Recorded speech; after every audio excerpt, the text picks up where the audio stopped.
Hello അസ്സലാമു അലൈക്കും. ഈ വീഡിയോ നിങ്ങളിൽ കുറച്ച് ആളുകളെങ്കിലും കണ്ടിട്ടുണ്ടാവും. ഇതാണ് ഉരുൾപൊട്ടുന്നതിൻ്റെ ഏകദേശം മണിക്കൂറുകൾക്ക് മുമ്പ് ഞാൻ എൻ്റെ ചാനലിൽ അപ്ലോഡ് ചെയ്ത വീഡിയോ. ഈ വീഡിയോ നമ്മൾ അവിടെ ഷൂട്ട് ചെയ്യുന്ന സമയത്ത് പുഞ്ചിരിമട്ടം മുണ്ടക്കയിൽ പുഞ്ചിരിമട്ടത്ത് നിന്ന് ഷൂട്ട് ചെയ്യുന്ന സമയത്ത് നമ്മളെ കൂടെ 24 ന്യൂസ് ചാനലിൻ്റെ സുർജിത്ത് അയ്യപ്പത്ത് സാർ ഉണ്ടായിരുന്നു. അവിടെ അങ്ങനെ കുറച്ച് അത്യാവശ്യം ന്യൂസ് ചാനൽസും റിപ്പോർട്ടേഴ്സും ഒക്കെ ഉണ്ടായിരുന്നു. ആ വീഡിയോ കണ്ടിട്ടാണ് 24 ന്യൂസ് ചാനലിൽ ഈ വീഡിയോ പിന്നെ സംപ്രേഷണം ചെയ്തത്. ഈ വീഡിയോ എടുക്കുന്നത് ഏകദേശം ഒരു വൈകുന്നേരം 3:30-4 മണിയായപ്പോഴാണ്. അന്നത്തെ ദിവസം ഏകദേശം രാത്രി 1 മണി 1:30 കൂടിയാണ് അവിടെ ഉരുൾപൊട്ടലുണ്ടായത്. നല്ല മഴ ഉണ്ടായിരുന്നു അന്ന്. അപ്പൊ ഇക്കാന്റെ പെങ്ങളെ വീട് അവിടെയാണ്. അപ്പൊ നല്ല മഴ ചെയ്തപ്പോ ഇങ്ങനെ നമ്മൾ ഇങ്ങോട്ട് വീട്ടിലേക്ക് കൂട്ടിക്കൊണ്ടുവരലുണ്ട് മഴയുള്ള സമയത്ത്. അപ്പൊ അവളെ കൂട്ടാൻ വേണ്ടി പോയതാണ് അങ്ങോട്ട്. അത് ഭയങ്കര മഴയായിരുന്നു അന്ന്.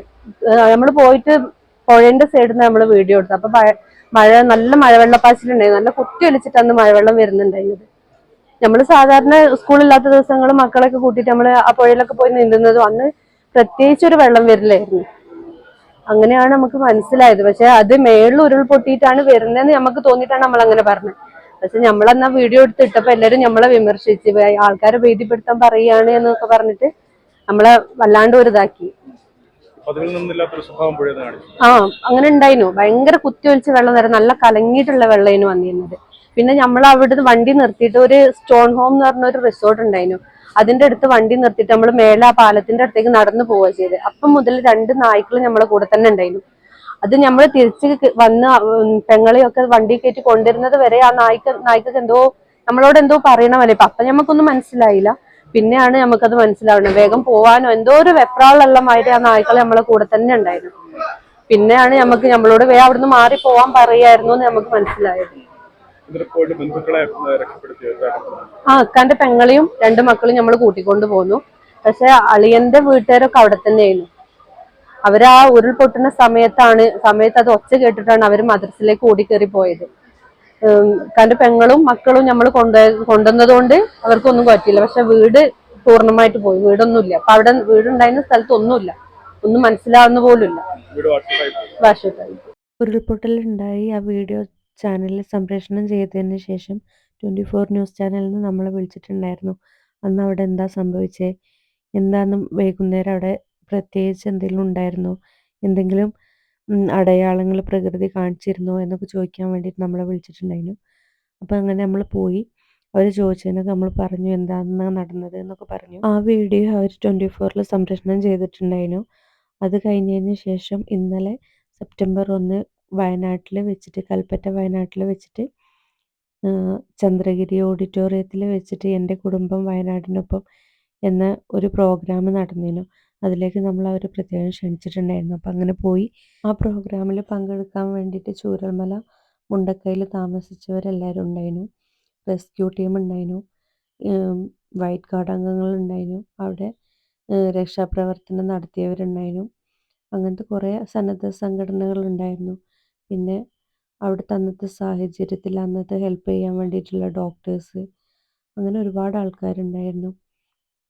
പിന്നെ അവർ കുറേ വീട് വേണ്ടവർക്ക് വീട് വെച്ച് കൊടുക്കുക, പഠിക്കാൻ ആവശ്യമുള്ള സൗകര്യങ്ങൾ, വണ്ടി പോയവർക്ക് വണ്ടി കൊടുത്തു. പിന്നെ തയ്യൽ മെഷീന്, ഓട്ടോറിക്ഷ ഓടിച്ച് ഉപജീവനം നടത്തിയവർക്ക് ഓട്ടോറിക്ഷ, അങ്ങനെ ഒരുപാട് സഹായങ്ങൾ അവർ വാഗ്ദാനം ചെയ്തിട്ടുണ്ട്. കുറേ ആൾക്കാർക്ക് കൊടുത്തിട്ടുണ്ട്. അങ്ങനെ ഒരുപാട് കാര്യങ്ങളന്ന് അവർ ചെയ്തു. നല്ല പരിപാടിയായിരുന്നു. രക്ഷാപ്രവർത്തനം നടത്തിയവർക്ക്, ഉദ്യോഗസ്ഥർക്ക്, ഇന്ത്യൻ ആർമിക്കൊക്കെ പ്രത്യേകം മൊമെൻറ്റോസ് ഉണ്ടായിരുന്നു. എല്ലാവരെയും പിന്നെ അഭിനന്ദിച്ച് അവർ മൊമെൻറ്റോ ഒക്കെ കൊടുത്തു. ഒരു കാര്യത്തിൽ മാത്രമേ വിഷമം ഉണ്ടായിരുന്നുള്ളൂ. ഇങ്ങനെ ഒരു സാഹചര്യത്തിലാണ് എല്ലാവരെയും കാണാൻ പറ്റിയത് എന്നുള്ളൊരു വിഷമം ഉണ്ടായിരുന്നു. അത് ശരിക്കും നല്ല സന്തോഷമുള്ള സമയത്താണ് ഇതിനേക്കാളും കുറച്ചും കൂടെ ഒരു മനസ്സിന് സന്തോഷം ഉണ്ടായിരുന്നു. പക്ഷെ ഇങ്ങനെയുള്ള സാഹചര്യത്തിലായതുകൊണ്ട് ആരുടെ മുഖത്തും പ്രത്യേകിച്ച് ചിരിയൊന്നുമില്ല. എല്ലാവർക്കും ഒരു വിഷമം. അവർ പരമാവധി സന്തോഷിപ്പിക്കാനും ഹാപ്പിയാക്കാനൊക്കെ ശ്രമിക്കുന്നുണ്ട്. പക്ഷെ നഷ്ടപ്പെട്ടവർക്ക് എന്നതൊരു നഷ്ടങ്ങൾ മാത്രമായതുകൊണ്ട് എല്ലാവരുടെ മുഖത്തും വിഷമങ്ങൾ മാത്രമാണ് ഇന്ന് കാണാൻ കഴിഞ്ഞത്. രക്ഷാപ്രവർത്തനത്തിന് ഏറ്റവും സഹായമായിട്ടുണ്ടായിരുന്ന ബെയിലി പാലം നിർമ്മിച്ച ഇന്ത്യൻ ആർമിയിലെ സംഘങ്ങളാണ്. അവർക്ക് പ്രത്യേക ആദരവുണ്ടായിരുന്നു. പിന്നെ പോലീസുകാർക്ക് പ്രത്യേകം ആദരവുണ്ടായിരുന്നു. അതെല്ലാം കഴിഞ്ഞിട്ടാണ് പിന്നെ ഭക്ഷണം ഉണ്ടായിരുന്നു കേട്ടോ, സദ്യ ഉണ്ടായിരുന്നു. ഓണത്തിൻ്റെ ആയതുകൊണ്ട് ഇപ്രാവശ്യത്തെ ഓണാഘോഷമൊന്നും വല്ലാതെ ഇല്ലാത്തതുകൊണ്ട് നല്ല ഓണസദ്യ ഒരുക്കിയിട്ടുണ്ടായിരുന്നു. അപ്പോൾ എല്ലാവരും ഓണസദ്യയൊക്കെ കഴിച്ച് നല്ല സന്തോഷത്തിലാണ് പിരിഞ്ഞത്. ഞങ്ങളും ഓണസദ്യയൊക്കെ കഴിച്ചിട്ടാണ് അവിടുന്ന് പോകുന്നത്.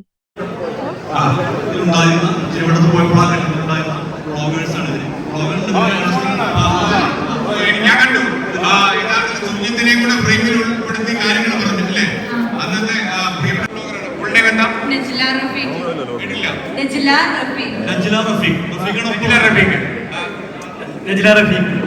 അപ്പൊ നജിലയാണ് ഈ യഥാർത്ഥത്തിൽ ഇരുവട്ടത്തായിരുന്നു അല്ലേ? നജില എത്തിയത് റെസ്ക്യൂവിന്റെ ഭാഗമായിട്ട് ഒരു അപകടം വരാൻ പോകുന്ന നാട്ടുകാർ മൊത്തം ചീത്ത വിളിച്ചു അല്ലേ?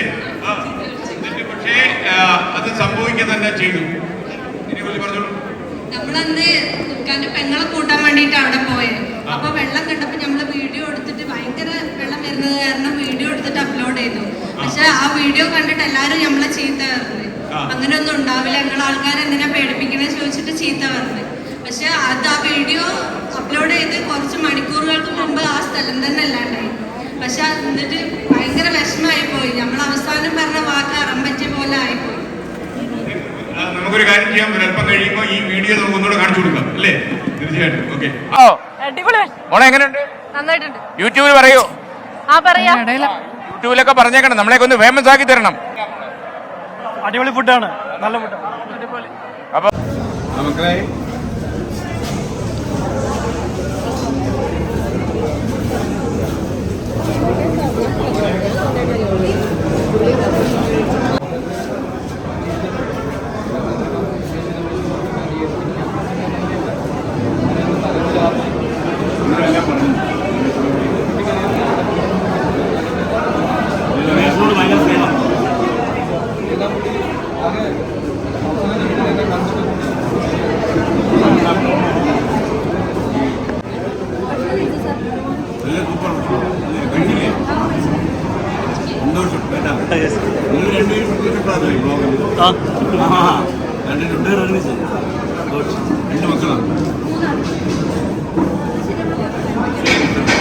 ഫുഡൊക്കെ കഴിച്ചതിന് ശേഷം ഞങ്ങൾ എല്ലാവരും കൂടിയും ഫോട്ടോസൊക്കെ എടുത്തു.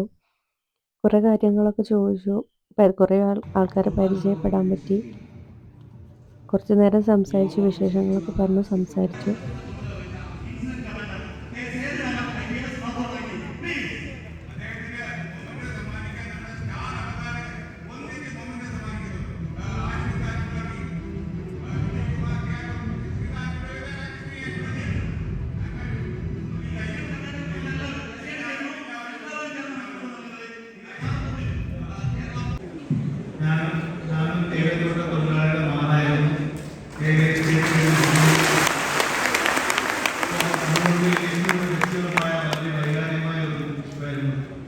തീർച്ചയായും ഞാൻ എപ്പോഴും ചൂടുള്ള ഉണ്ടാവും. കാരണം ഞങ്ങളുടെ കുടുംബം കൂടിയാണ്.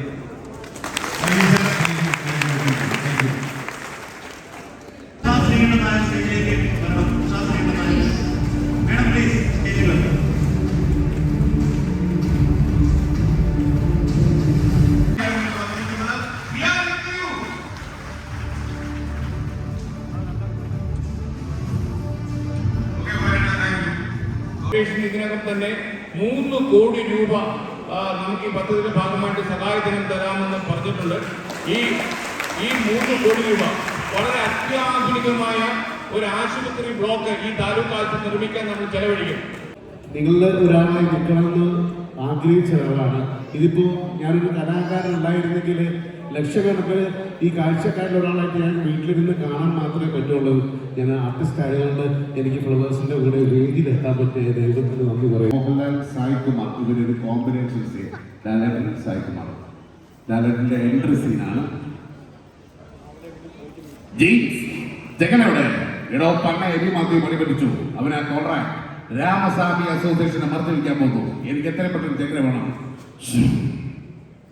ശംഭു മഹാദേവ. ഇവിടാണ് എടാ ഞാന് നമ്മുടെ എറിച്ചോടല്ലേ അവിടെ ഇന്നലെ മണാലിയിൽ വെച്ചാൽ ഒരു കെട്ട് നല്ല മതം ചരസുമായിട്ട് ഓൻ്റെ പോയി ഞാനൊരു ഫ്രണ്ടിനെ മീറ്റ് ചെയ്തു. ഞങ്ങൾ ഗസലാക്കാൻ പോവാ. കിഷൻ മാധവ് പാടുന്നു, നീ വരുന്നോ? എടാ ഞാൻ അങ്ങനെ ഭ്രാന്ത പിടിച്ച അവസ്ഥയിലാണ്. അതിന് തെരസാബസ് കൂടെ വേണ്ട റമ്മും കോളായ ഒരു പിമ്പലത്തിന് എടാ പണി അടി മദ്യം പണി പിടിച്ചു. അവരുടെ കോൺട്രാക്ട് രാമസ്വാമി അസോസിയേഷനെ മത്സരിക്കാൻ പോകുന്നില്ലേ? നീ അറിഞ്ഞോ? എല്ലാം അറിയുന്നവൻ നീപ്പോ എന്നെ വെച്ചോ 4ാമത്തെ ബെക്കിൽ ലൈഫ് യൂസ് വീഴുമ്പോഴേക്കും ഞാൻ എത്തി. തമ്മിൽ ഇത് നീക്കാതെ ഞാൻ ചെറുപ്പം